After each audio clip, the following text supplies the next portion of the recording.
আমরা চার মাধ্যমে গীবত করি, বলেন কয় মাধ্যমে? চার। এক নাম্বার আল গীবাতু বিল লিসান, জবান দিয়ে গীবত করি। দুই নাম্বার আল গীবাতু বিল কলব, কলব দিয়ে গীবত করি। তিন নাম্বার আল গীবাতু বিল ইশারা, ইঙ্গিতে গীবত করি। চার নাম্বার আল গীবাতু বিল কিতাবা, লেখার মাধ্যমে গীবত করি। মুখের মাধ্যমে গীবত এতক্ষণ তো আলোচনা করলামই। সহিহ বুখারীর 6477 নম্বর হাদিসে আছে, ইন্নাল আবদা লা ইয়াতাকাল্লামু বিল কালিমা মা ইয়াতাবায়্যানু ফিহা ইয়াজিল্লু বিহা ফিন-নার আবআদা মিম্মা বাইনাল মাশরিক।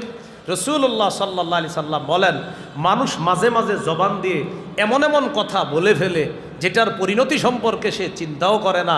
এই একটা কথার কারণে দুনিয়ার পূর্ব পশ্চিম যত দূরত্ব, এর চেয়ে আরো দূরতম গভীরে জাহান্নামে সে নিক্ষিপ্ত হবে, নাউজুবিল্লাহ।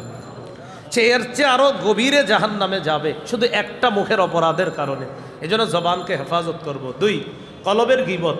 কলবের গীবত সুয়েজন, কারো ব্যাপারে খারাপ ধারণা করা। খারাপ ধারণা কারো ব্যাপারে করেন না, এটা আমার ব্যাপারেও করেন না, আমিও কারো ব্যাপারে করব না। আমাদের বাংলাদেশে একটা সমস্যা হলো, কান কথা নেই বেশি আমরা, ওমকে এটা করেছে, ও হো, নিজের জাহান্নামটা ওয়াজিব করে নিয়েন না, এই জাতীয় কথাবার্তা শুই না। আল্লাহর হস্তে গীবত শুইলেনও না, গীবত বইলেনও না। আপনি গীবতের মজলিসে বসবেন না। তিরমিজি শরীফের বর্ণনা 1931 নম্বর হাদিসে আছে, রাসূল সাল্লাল্লাহু আলাইহি সাল্লাম বলেন, যে ব্যক্তি কাউকে গীবত বলা থেকে বাধা দিবে, রাদ্দাল্লাহু আন ওয়াজহিহিন নার ইয়াউমাল কিয়ামা, আল্লাহ তার চেহারা থেকে কিয়ামতের ময়দানে আগুন সরায়া দিবে, আগুন সরায়া দিবে। এই জন্য 2 নাম্বার কলবের গীবত, কারো ব্যাপারে খারাপ ধারণা আসছে, নিজের 100টা অপরাধের কথা মনে করবেন, দেখবেন আরেকজন একটা ভুলে যাবেন। 3 নাম্বার গীবাতু বিল ইশারা, ইশারায় গীবত কারে বলে? একটু আমার দিকে তাকান, সামনের শ্রোতারা সহজে বুঝবেন। এই দেখেন, তাকায় রয়েছেন না? খাটো খাটো খাটো খাটো খাটো খাটো খাটো ইশারায় বললাম, হ্যাঁ, এই খাটো ছোট্ট, কানা কানা ইশারায় বললাম, কানা কানা, এটা ইশারার গীবত।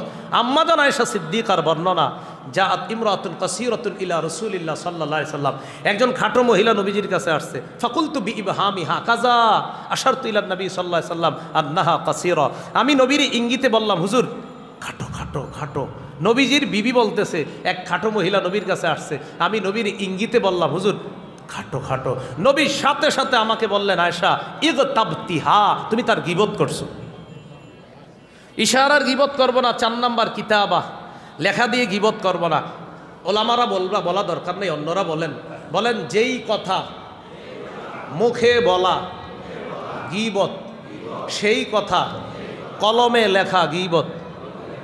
এই জন্য ফেসবুক যারা চালান, একজন আলেমের ব্যাপারে লেখালেখি করতে একটু ভেবেচিন্তে লেখালেখি করবেন। একজন আলেমকে আপনি দালাল বলতে একটু বুঝে শুনে লিখবেন। কোনো আলেমের ব্যাপারে অহেতুক মন্তব্য একটা লিখে দিলেন আপনি, যদি সত্যি তিনি দালাল না হয় তাহলে কি অবস্থা হবে বলেন? আপনি যেটা লেখছেন যদি সত্যি তিনি সেটা না হয় তো আপনার কি অবস্থা হবে সেটা বলেন।